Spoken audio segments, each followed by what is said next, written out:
Kwa majina naitwa Mwanamisi Jafari, nacheza timu ya Mshikamano City, na nafasi yangu center back. Kwa sasa nilivyo natamani kucheza level ya juu kwa sababu mwenyewe ninavyojiona uwezo wangu kidogo unakidhi. Kwanza mimi ni mtoto wa kike na siku zote nitabaki kuwa mtoto wa kike, na siku zote tukienda hata kwenye mazoezi kufanya na watoto wa kiume, cha kwanza hawatuamini, watuona kama sisi ni watoto wa kike.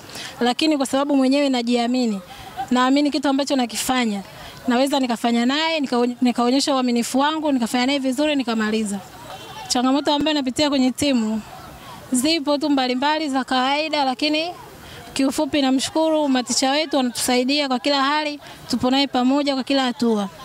Cha kwanza, watoto wa kike hatupendi mazoezi. Alafu cha pili, na watoto wa kike viongozi pia hawana uvumilivu. Kwa tunavyoshukuru tukipata watoto wa kiume ambao wanaweza kutusimamia, na sisi tuna uhakika kabisa tunaonyesha kile ambacho anakihitaji.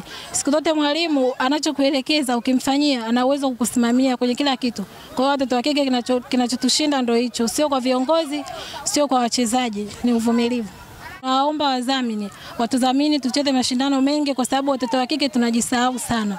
Tunaweza tukacheza ligi daraja la kwanza, tunakuja kufuata tena ligi ya mkoa kwa sababu pana umbali kidogo. Kwa hiyo watoto wa kike tuna kitu cha kujisahau. Kwa hiyo tunachoomba wadhamini wajitokeze kwa wingi, tucheze mashindano mengi ili tuzidi kuongeza level yetu.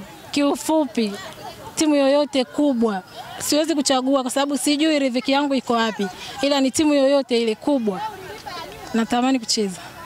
Nje ya Tanzania, hata ndani ya Tanzania sio vibaya, riziki kutoka kwa Mungu. Mchezaji ananivutia